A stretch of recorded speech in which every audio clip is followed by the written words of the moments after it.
Aleluia, aleluia, aleluia, aleluia, aleluia, aleluia, aleluia, aleluia. Tu és Pedro, e sobre esta pedra eu irei construir minha igreja, e as portas do inferno não irão derrotá-la. Aleluia, aleluia, aleluia, aleluia, aleluia, aleluia, aleluia.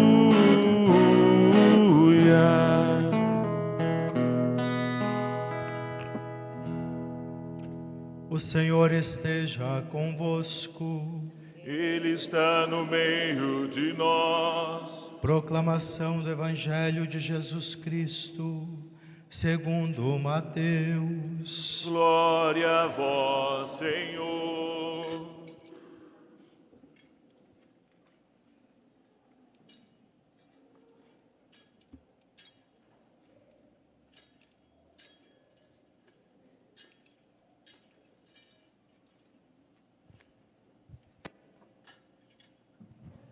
Naquele tempo, Jesus foi à região da Cesareia de Filipe e ali perguntou aos seus discípulos: quem dizem os homens ser o Filho do Homem? Eles responderam: alguns dizem que é João Batista, outros que é Elias, outros ainda que é Jeremias ou algum dos profetas. Então Jesus lhes perguntou: e vós, quem dizeis que eu sou? Simão Pedro respondeu: tu és o Messias, o Filho do Deus vivo. Respondendo, Jesus lhe disse: feliz és tu, Simão, filho de Jonas, porque não foi um ser humano que te revelou isso, mas o meu Pai que está no céu. Por isso eu te digo que tu és Pedro, e sobre esta pedra construirei a minha igreja, e o poder do inferno nunca poderá vencê-la. Eu te darei as chaves do reino dos céus. Tudo que tu ligares na terra será ligado nos céus. Tudo que tu desligares na terra será desligado nos céus. Palavra da salvação. Glória a vós, Senhor. Hoje, meus irmãos e irmãs, celebramos a solenidade dos apóstolos São Pedro e São Paulo. Aqui tem uma novidade, não é? Essas bonitas imagens dos apóstolos. Uma sensibilidade do pároco, Padre Alex, está de parabéns, porque também através desses aspectos visuais nos ajuda nossa reflexão, contemplar a vida, o testemunho de Pedro e de Paulo. E neste dia chamamos que é o dia do Papa. Temos aqui o quadro do Papa Leão, a bandeira do Vaticano, a recordar nossa comunhão, unidade ao sucessor de Pedro. Porque Jesus fala a Pedro: tu és pedra, e sobre esta pedra edificarei a minha igreja, e as portas do inferno não prevalecerão. Como a igreja continua no tempo, imagina, certamente Jesus não ia confiar essa missão só naquele momento. Toda a caminhada da igreja, nós temos essa riqueza na Igreja Católica, do sucessor de Pedro, dos pastores, os sucessores dos apóstolos, os bispos, para nos confirmar na fé, servir a comunidade e assim perdurar no tempo e nos esforçar nesse caminho de comunhão. Rezemos pelo Papa, é uma árdua missão, uma grande responsabilidade, e sabemos muito bem a presença moral do Papa no mundo tem o seu valor, sua importância. Recentemente percebemos claramente isso, quando acompanhamos, o sofrimento do Papa Francisco, sua morte, o mundo se volta para o Papa, os governantes, os homens do poder, então estavam ali para prestar homenagem ao Papa Francisco. Depois, na preparação para a eleição do novo Papa, a mídia internacional, as especulações, tudo isso acompanhando, vendo que a figura do Papa tem um peso muito grande, não só para os católicos. Anunciar a mensagem de paz, estamos precisando muito. Também, para nós católicos, é uma segurança a presença do Papa, nos confirmando a fé, nos recordando os aspectos essenciais da nossa doutrina, do que acreditamos, e nos exortando a esse compromisso de cada um de nós, de testemunhar o amor de Cristo. Então é uma riqueza muito grande para nós, a figura do Papa.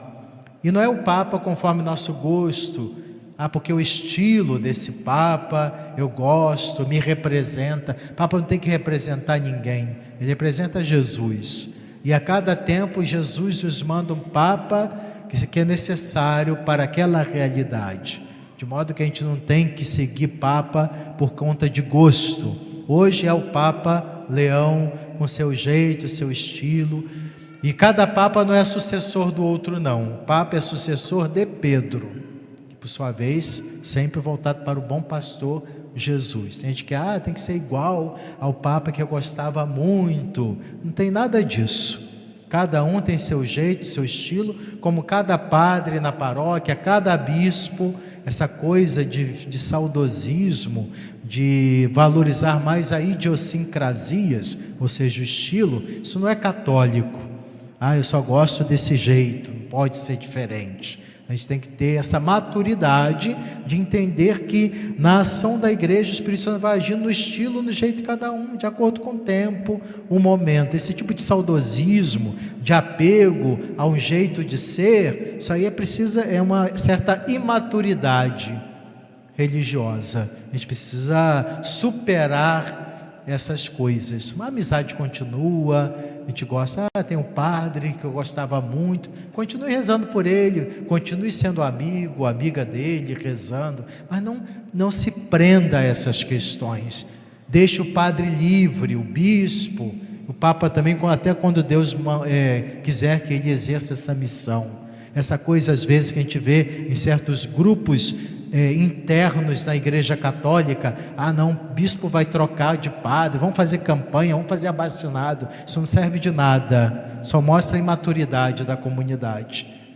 Se você ama, respeita aquele padre, aquele bispo, deixe, não aprisione, não segure, deixe Deus agir na vida dele, que ele colocou a sua vontade nas mãos da igreja, nas mãos de Deus, onde a igreja chamar, o Senhor conduzir. Obviamente a gente entende o aspecto humano, a gente tem mais proximidade com determinado jeito de ser de um padre ou de outro, isso é normal, não é errado não, a amizade continua, mas o erro é quando a gente quer transformar isso numa posse, só esse padre, esse bispo, etc., só pode trabalhar aqui, e isso é uma forma de egoísmo, porque, o trabalho maravilhoso dele só serve para a minha comunidade, outras não merecem também tê-lo. Isso é egoísmo, isso é fechamento, isso é possessividade.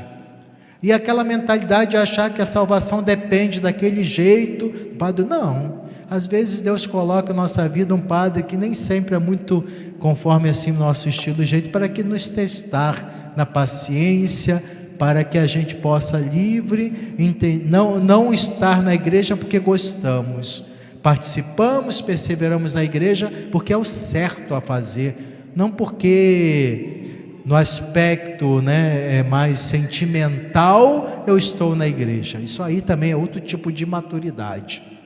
Aprendamos a valorizar aqueles que o Senhor coloca na nossa vida, que está ali por algum motivo, para nos ajudar a crescer, aprofundar nossa caminhada de fé, viver o amor desinteressado, oblativo, e assim nós vamos caminhando. Mas se comete algum erro, os pastores da igreja rezem pela salvação e conversão dele, e também cuidado em apontar o dedo e criticar os ungidos do Senhor. Isso tem um preço diante de Deus. Só Deus pode julgar. Então tenhamos muita atenção nesse sentido, porque às vezes a gente vê na Igreja Católica uma compreensão equivocada da missão dos pastores e do nosso papel como batizados, que somos cooperadores da obra da salvação, da evangelização e missão na igreja. Sobre o papel de Pedro, vejam que Jesus chega para Pedro e diz assim: eu edificarei a minha igreja, não minhas igrejas. Jesus quer uma igreja só, uma igreja unida. E uma igreja com várias cabeças é igual a Hidra, né? Da mitologia. Não vai dar confusão. Quando certas lideranças na igreja querem dominar, e aí cada um fala uma coisa, diz outra, dá confusão. Então, se a gente não escuta o Papa na Igreja Universal, esses gurus, esses influencers de rede social, então nós estamos aí nos deixando levar por mentalidades de divisão, de discórdia. Se não escuta o bispo na diocese, também é outra situação complexa. Jesus quer manter unida a igreja, não um grupo de igrejas independentes, tipo igrejas nacionais. Foi o erro de algumas nações no passado. Se separaram da Igreja Católica para constituir a sua igreja nacional.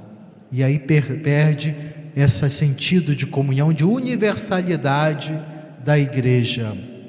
Vejam que Jesus, quando Simão responde, ele muda o nome dele. E o nome totalmente novo. Não existia o nome Pedro, Kéfas.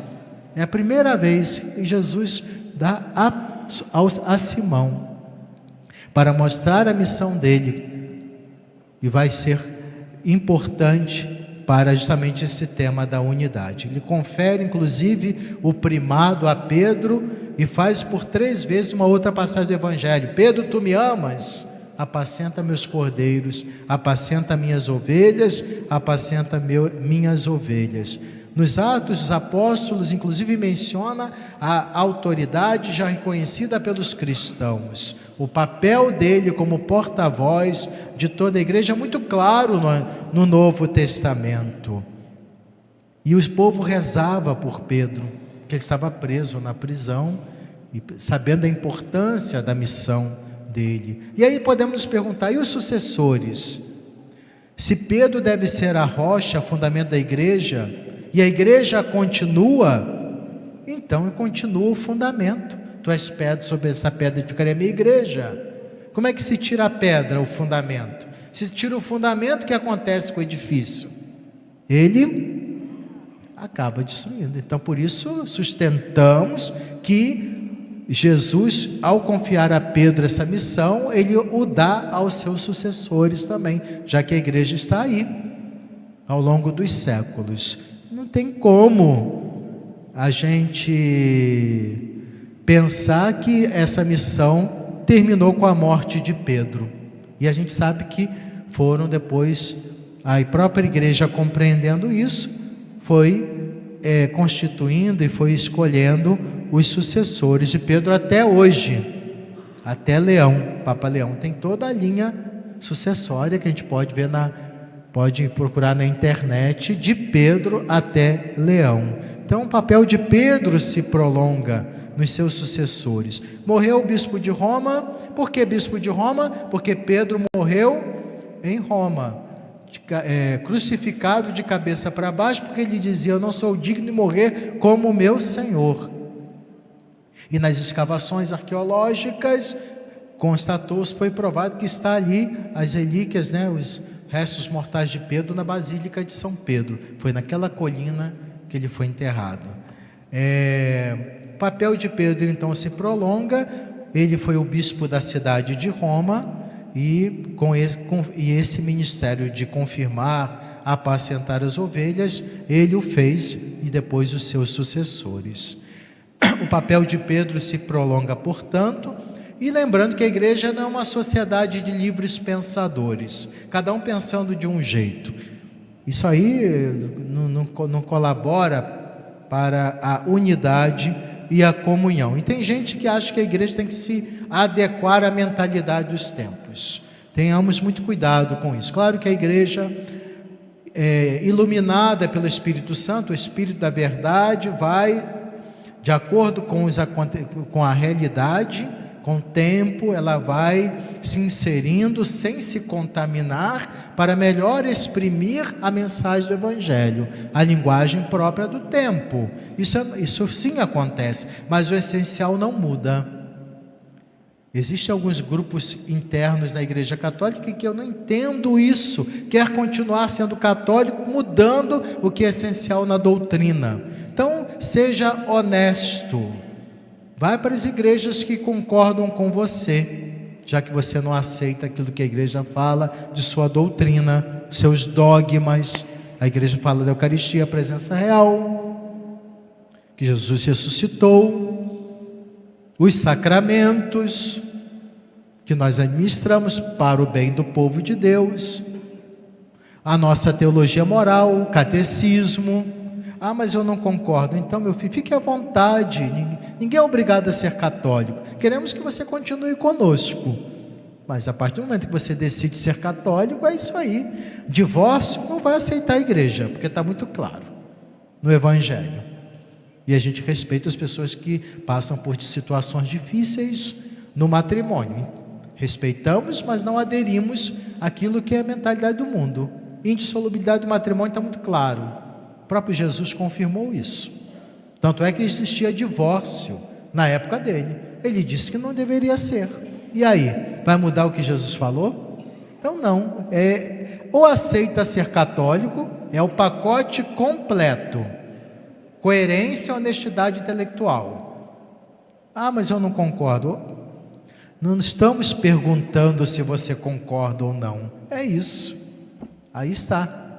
Essa é a mensagem. Não perguntamos. Ninguém te perguntou. Quer ser católico? É isso aí. Essa é a mensagem. Vamos, claro, os nossos teólogos ajudam a explicar melhor, mas se um teólogo, uma teóloga, diz alguma coisa contrária ao que diz a doutrina, que já está consolidada pela Igreja Católica, tem alguma coisa errada aí. Não existe magistério de teólogo, de teóloga. Existe o magistério de Pedro e dos bispos. Esse sim que devemos ouvir. Não é mais importante, teólogos não sobrepõem aquilo que o bispo diz na diocese. De forma alguma. Porque foi confiada a mim, como sucessor de Pedro, a missão de confirmar os irmãos aqui na diocese. Não ao teólogo, não à teóloga. A mim. E essa é a minha missão, meu serviço. Então a gente tem que caminhar nessa busca de comunhão, de unidade. O papel de Pedro então se prolonga, porque não queremos uma sociedade de livres pensadores, mas uma comunidade daqueles que se unem a Pedro para proclamar a fé. Jesus é o Senhor. Ele deu a vida por nós e ressuscitou. E desde o Papa São João Paulo II tem se refletido muito sobre o exercício do primado do Papa para ajudar na comunhão das igrejas cristãs. Isso tem sido feito para que o ministério de Pedro seja um sinal de unidade, um dom precioso. Quem sabe um dia estaremos todos unidos, não é? Mas é preciso primeiro manter a unidade dos católicos. Como católicos, trabalhar, nos empenhar por essa unidade, como fator de não uniformidade. Sabemos que na Igreja Católica tem uma diversidade de ministérios, estilos, jeito de ser pastorais. Isso é saudável. O problema é quando quebra a unidade com uma mensagem que é contrária àquilo que a Igreja sempre ensinou. Então é uma grande riqueza. Valorizemos esse dom que o Senhor Jesus nos deu no ministério petrino. É maravilhoso esse dom, ter uma cabeça, uma autoridade, uma referência para a nossa caminhada.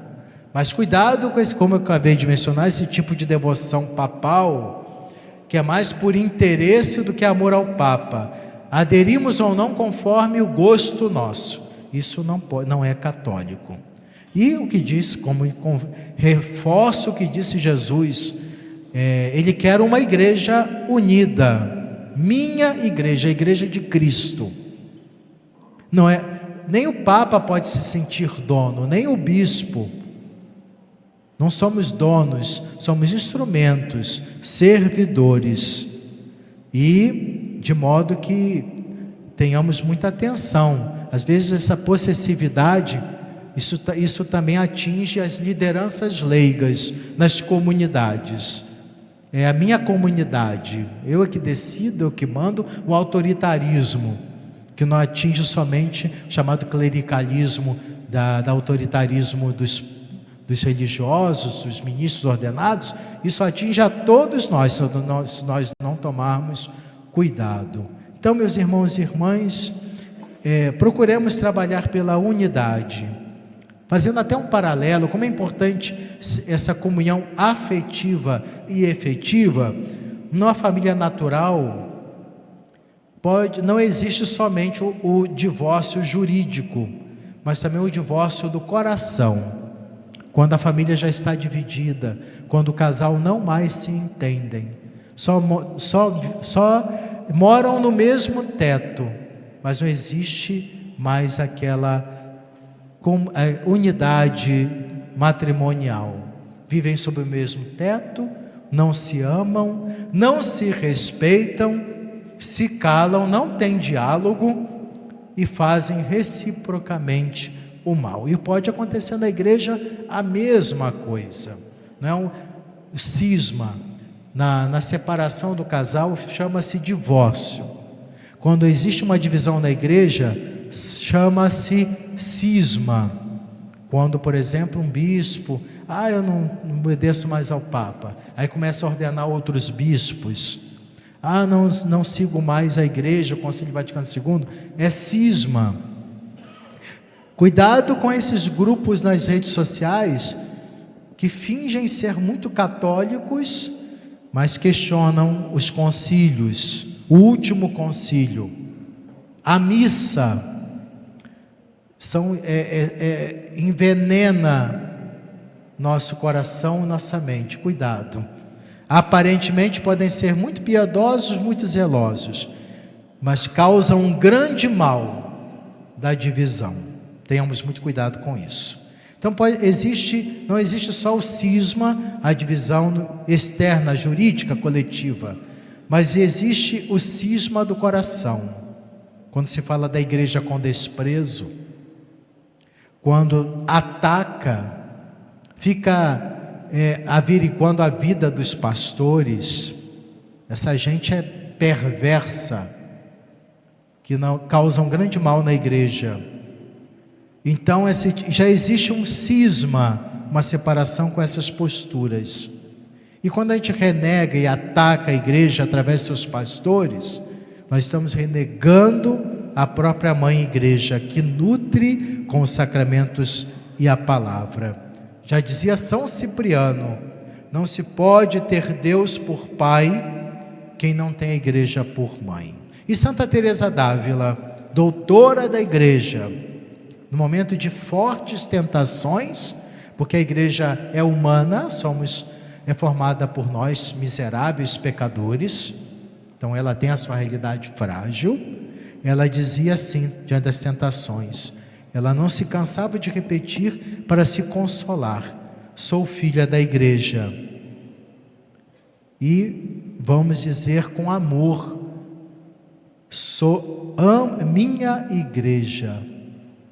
Cuidado com essas críticas ficando repetindo, igual papagaio, o que os outros dizem. A igreja é rica, o Vaticano tem muito dinheiro, para que mandar dinheiro para lá? Ao longo dos séculos, muitas pessoas de fé e piedade queriam oferecer o melhor para a igreja, para o culto, e faziam isso com muita piedade, muita fé. A igreja guarda esses tesouros. E quem fala desse jeito, está igual Judas Iscariotes, quando criticou Maria Madalena, que despejou preciosíssimo perfume nos pés de Jesus. É igual Judas Iscariotes, traidor. Na verdade, não se preocupa com os pobres, mas com sua vaidade, com seu egoísmo, com seus apegos. A verdade é essa. Hoje nós estamos fazendo uma coleta, o óbolo de São Pedro. Para que vai mandar para o Vaticano? Não manda para o Vaticano. Tudo é oferecido para que o Papa continue a manter as muitíssimas obras de caridade no mundo inteiro. É a maior instituição caritativa do planeta, é a Igreja Católica. E nós, às vezes, ficamos dando ouvidos a essa gente que não tem fé, que só sabe criticar, não faz nada, só sabe criticar e dando margem a esse tipo de mentalidade. Tenhamos cuidado com isso. Vamos rezar pelo sucessor de Pedro, como fizeram os primeiros cristãos.